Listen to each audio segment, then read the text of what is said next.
When selecting a tree, it's important to look for a specimen that has a nice balance in its branch structure.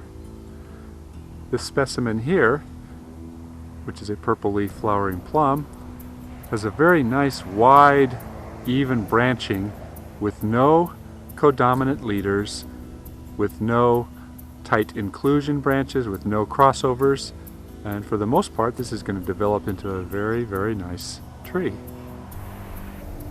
Things that are important to look at: always inspect the base of the tree for any damage. The relationship to the size of the trunk, the species, the rate of growth, and the size of container are important. This is a 24-inch box, and this particular tree has a trunk of about 2 inches in diameter in a 24-inch box, so I know that the roots are not going to be overly bound up in here. Another thing to inspect that a lot of people don't pay attention to is the staking on the nursery trees. Oftentimes the stake will cause damage. Here you can see where the stake is touching the trunk.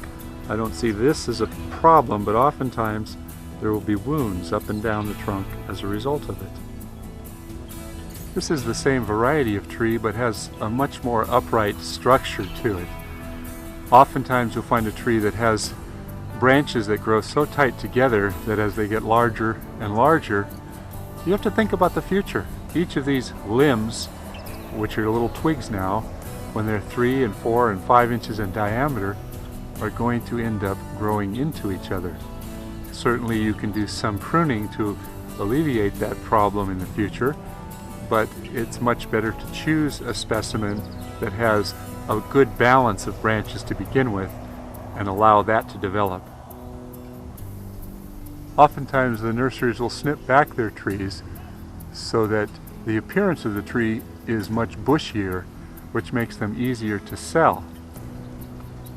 That's not always bad, but oftentimes in doing so you'll develop a tree that has multiple branches that will stem out from these cut areas, and you have to pay attention to the future training to develop a tree that ends up with a good balance.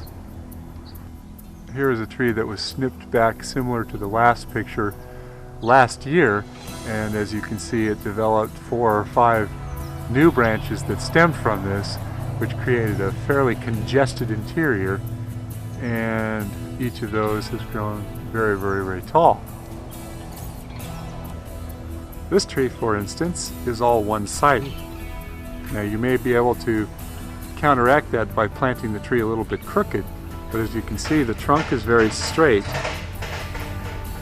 and you will develop some branching on the left side, but pretty much the shape of the tree has been set. So I would avoid a tree that looks like this.